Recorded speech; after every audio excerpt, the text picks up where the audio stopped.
আসলে দর্শককারী তার পক্ষে এই পৃথিবীতে কেউ নাই, আমরাও নাই। আমরা এই কর্মবাসী জীবনে শুনি নাই। আমরা প্রায় 120 বছর ধরে এখানে আছি। এই শুনলাম প্রথম যে দর্শককারী আমাদের খ্রিস্টান ভাই। এই ছেলের এই গ্রামে কেউ চিনে না, আমিও চিনি না, কোনো কন্ট্রিবিউশন নাই, কিন্তু বড়টা কাজ করে করছে। আমরা সবাই এটা প্রতিবাদ করে আমরা যে জায়গায় পাবো তাকে ধরে আমরা দেবো। আমরা নিজের হাত আইন নেবো না, আইনের হাতে তুলে দেবো। আমরা খুব শীঘ্রই আমরা আশা করি তাকে অ্যারেস্ট করা হবে। আমি এই ঘটনায় খুব স্পষ্ট ভাবে বলতে চাই, 71 সালে স্বাধীন হওয়া একটা দেশ 2025 সালে এসেও আজকে আমাদের রাস্তায় দাঁড়িয়ে ধর্ষণের বিচার চাইতে হয়। যেই দেশে এখনো ধর্ষক নির্দ্বিধায় ঘুরে বেড়াচ্ছে, একজন মাত্র আসামি গ্রেফতার হয়েছে আজকে ঘটনার 6ষ্ঠ দিন।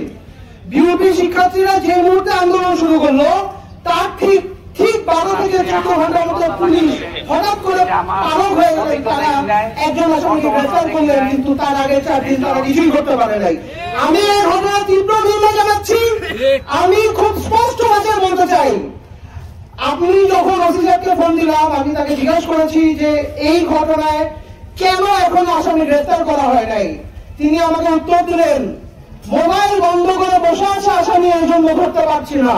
আমি তাকে বলতে চাই, আপনারা এসব ফালতুমি বন্ধ করেন। মোবাইলের উপর আসামি খোঁজার দিন শেষ। বাংলাদেশে কোনো আসামি, কোনো ধর্ষক, সে যদি ধর্ষণ করে কোথাও পালিয়ে যায়, আপনাকে রিমোটলি তাকে ট্র্যাক করতে হবে। আপনি কেন টেকনোলজির উপর খালি ডিপেন্ডেন্ট হবেন? আপনি এই উত্তরটা দিয়ে আপনি আমাদেরকে বুঝাতে সক্ষম হয়েছেন যে আপনি আপনার সর্বোচ্চ চেষ্টা করেন নাই, আপনি টেকনোলজির উপর নির্ভর করেছিলেন। আমি যেটা বলতে চাই, দর্শকের কোন জাত নাই, দর্শকের কোন ধর্ম নাই, দর্শকের কোন বর্ণ নাই। সে যেই হোক, সে আমার ভাই হোক, আমার বাপ হোক, আর বাংলাদেশের খুব সুন্দর এবং উচ্চ বংশের নাগরিক হোক, সে দর্শক, তার পরিচয় দর্শক। সে অপরাধী, তাকে এই অপরাধের আওতায় এনে তাকে উপযুক্ত বিচার আওতায় আনতে হবে। আমি একটা কথা বলতে চাই, কিছুদিন আপনারা দেখেছেন এয়ারপোর্টে একজন বিদেশি নাগরিকের একটা মোবাইল হারিয়েছিল। সেই মোবাইলটা কয়েক ঘন্টার মধ্যে পুলিশ উদ্ধার করেছিল, মাত্র 5-6 ঘন্টার মধ্যে। একটা মোবাইল মাত্র। আজকে 3 জন অপরাধী একটা মেয়েকে, একটা কলেজ পড়া মেয়েকে, বিশ্ববিদ্যালয়ের মেয়েকে ধর্ষণ করলো। পুলিশ তার খবর নিল না। থানায় গেলে কি বলে, আগে মামলা দেন, মামলা এন্ট্রি করেন, হ্যান করেন, তেন করেন, এইসব করে করে তারা সময় নষ্ট করে। এর মধ্যেই দর্শক পালিয়ে যায়। এই ধরনের প্রশাসন আমাদের দরকার নাই।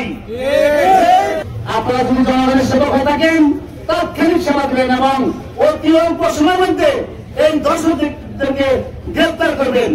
আর এই দর্শক যারা অপরাধী, আমি একটা কথা বলতে চাই, আজকাল ইন্টারনেটের যুগ, মোবাইলের যুগ, সেই পৃথিবীর আর প্রান্ত থেকে কিন্তু খবর পাওয়া যায়।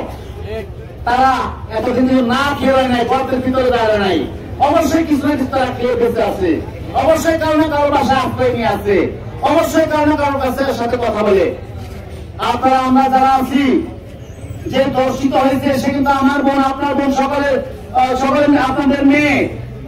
সেই কথা চিন্তা করে যাদের বাসায় আশ্রয় প্রশ্রয় আছে, তারা এই তাকে ধরে আইনের হাতে সুগত করুন। ধর্ষকের কোনো ধর্ম নাই। যে ধর্ষক তার পরিচয়, সে একমাত্র ধর্ষক। তাই আমরা মিডিয়াকে বলেছিলাম, কোন মিডিয়া ফ্রেমিং করবেন না যে খ্রিস্টান দ্বারা মুসলিম ধর্ষিত হয়েছে। আপনারা দয়া করে এটা বলুন যে 3টা নরপিশাচ দ্বারা আমার এক বোন নির্যাতিত হয়েছে। এবং আমরা ওই দিন প্রশাসনকে, আমাদের এখানে দায়িত্বশীল ওসি আছেন, এসপি আছেন, আর্মি যারা দায়িত্বশীল আছেন, আমাদের জাতীয় নাগরিক পার্টি যুবশক্তির পক্ষ থেকে আমরা প্রত্যেককে ব্যাপারটা জানিয়েছি যে আপনারা যদি দ্রুত ব্যবস্থা না নেন, তাহলে এখানে যদি কোনো ধর্মীয় উস্কানিমূলক ঘটনা ঘটে, এর সম্পূর্ণ দায়ভার কিন্তু প্রশাসনকে নিতে হবে। তারা আমাদেরকে যথেষ্ট আশ্বস্ত করেছে, তারা এখানে দ্রুত ব্যবস্থা নেবে, কিন্তু আমরা দৃশ্যমান উন্নতি দেখতে পাইনি। মাত্র একজন ধর্ষককে গ্রেপ্তার করা হয়েছে। আমরা বলতে চাই, পুলিশ বা প্রশাসন যদি চায়, বাংলাদেশে কি হয় না আমাকে বলেন তো। গত 17 বছর হাসিনাকে কারা টিকায় রাখছিল বলেন তো? এই প্রশাসন হাসিনাকে টিকায় রাখছিল। তাই আমরা প্রশাসনকে উদ্দেশ্য করে বলতে চাই, আপনারা অতি দ্রুত এই ধর্ষকদের গ্রেফতার করে দৃষ্টান্তমূলক এমন শাস্তি আওতায় নিয়ে আসুন, যারা পরবর্তীতে এই ধরনের কোন কর্মকাণ্ড কেউ করার আগে 100 বার চিন্তা করে।